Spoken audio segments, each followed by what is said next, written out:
Hello everyone. Sorry here. Thank you so much for joining me. I am on the Trinity Stamps YouTube channel creating another card using one of their newer products. And this week I am going to be working with just one, and it is the Tiny Island. This one is a fun little simple die.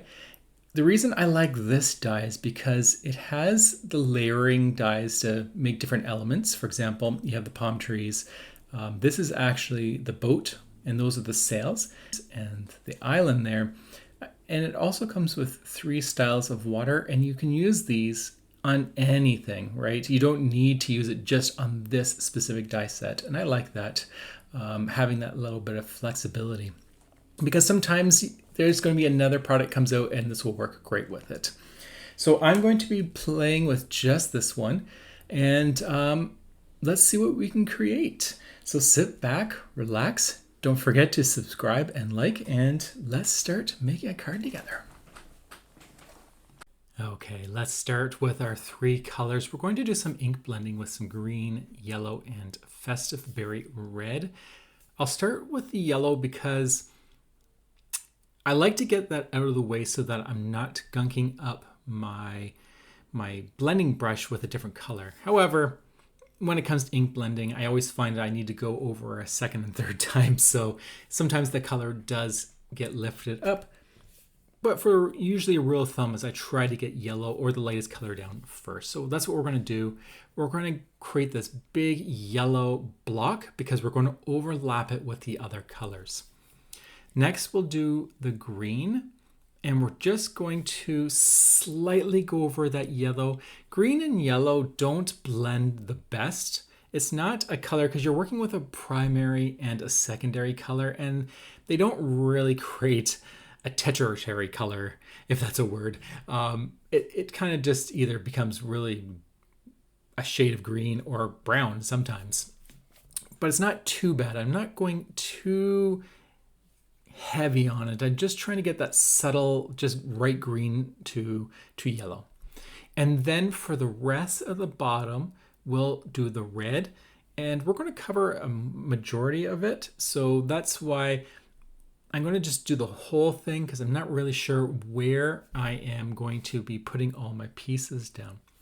Now, these are not your most ideal colors together. It almost looks like a flag, but just so that you know behind the scenes, this was actually supposed to be my card for Craft Roulette last week. And one of the parameters was unusual colors, and I wanted a green sky. However, I was trying to do a twofer, and what that means is I was trying to create a video for you all, as well as submit a card for Craft Roulette, and only having to create one. Sometimes I'm naughty and I like to try to get away with that. But I was a week ahead, and I really like how this card turned out. So I said, everyone's going to have to wait for the green sky. And here it is. So now you know the rest of the story. That's how it goes. So the nice thing about adding the red to the yellow, as you can see, is that you do get a nice orange. That is a very normal way of ink blending. You don't usually do green and yellow together, but I like how it turned out, and because I was using yellow as an oxide, it does create that cloudy effect. So it actually looks kind of neat when it's dried up. Let's move on to our die cutting piece. We're going to grab a piece of black cardstock, and I'm going to just grab 3 colors here. I have Tumbled Glass, Salty Ocean, and Picket Fence. And I'm trying to create a little bit of speckles and dots on this paper. I'm using not too much water, so it's not splattering big blobs of these colors.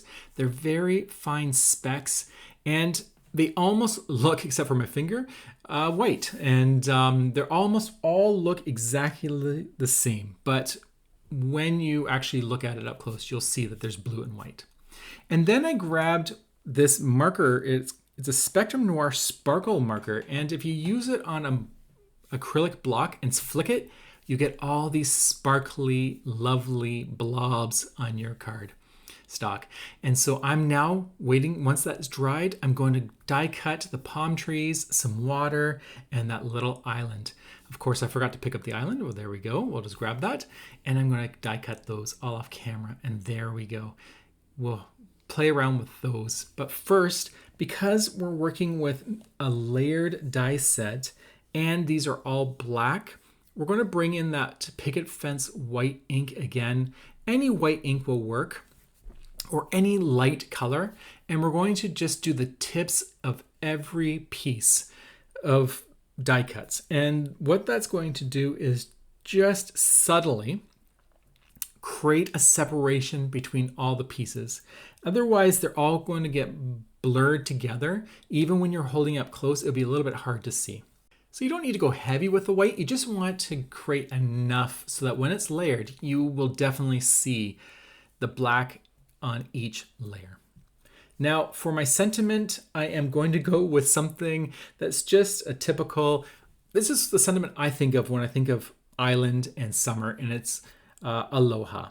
Of course, I'm not spelling aloha at all. I'm just grabbing letters, but I promise you it will spell aloha eventually.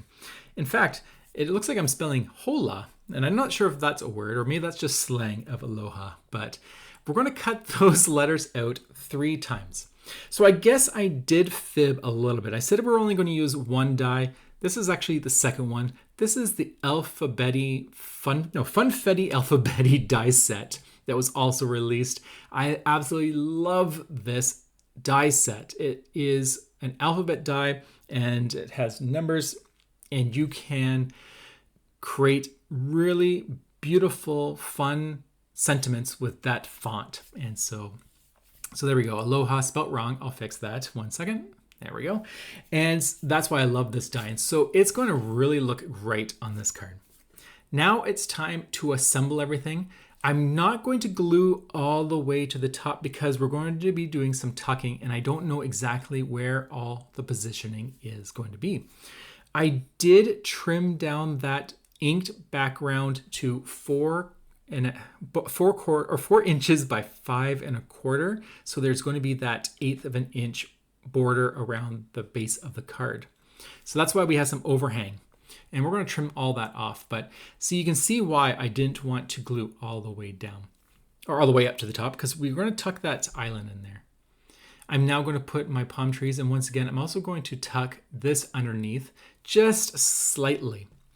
So it just creates this nice little, it kind of makes it so that the island actually looks 3D, because we're going to put one on the front and we're going to put one behind, and it just creates that illusion that there's actually some depth to this black object. I am going to overhang my palm tree a slight bit, and that's totally okay because I have that 8-inch border. You might see that in other cards that I do. I sometimes overhang just off of the actual image. It's just something I like to do. I don't do a lot of it, but sometimes I do, and it's so subtle. And I'm not even going to trim it off. I am going to trim off all the water though. So it's just the palm tree that's going to hang over, and I really like how that happens. And it's just such a subtle little difference, because what it's going to do is going to create that shadow onto my card base. And by that, I mean, because I'm going to be lifting it up. I should have said that first. I'm going to be lifting up my panel, my picture, with some foam tape. This is 1/16 of an inch foam tape that I have in my stash. And now you'll understand why when I say it's going to create that little shadow. You'll see. I do add a tiny bit of glue to my foam tape just so I have some wiggle room. This foam tape actually is not very sticky, but I like to follow this rule anyways, just in case you get that really good tape that once you put it down, it never comes up. And there we go. This is such a fun card. I love it. It really screams summer, especially that beautiful green sky. But you know what? Even though it's green, it really makes the sentiment pop. And that's what I like a lot. So I'm going to bring back that Pear Blossom Tea ruler. I was using it earlier to make sure that I line my panel onto the card just right. And now I'm going to use it to line up my sentiment, trying to just at least make it straight and give it a little bit of padding on the top and the bottom. So these 2 dies are still available on the shop. They were released in July. That was earlier this month. Time is flying, but it's not flying that fast. And there we go. So definitely I'll have that information in the description box below so that you can check it out if you want to see more inspiration on the website. I do hope that you enjoyed this sparkly summer silhouette card. I had so much fun making it, and I hope it's created some inspiration for you to start creating some of your own summer cards using the lovely products from Trinity Stamps. Until the next time, have a fantastic day, a lovely summer, stay safe, and I'll talk to you all later. Bye.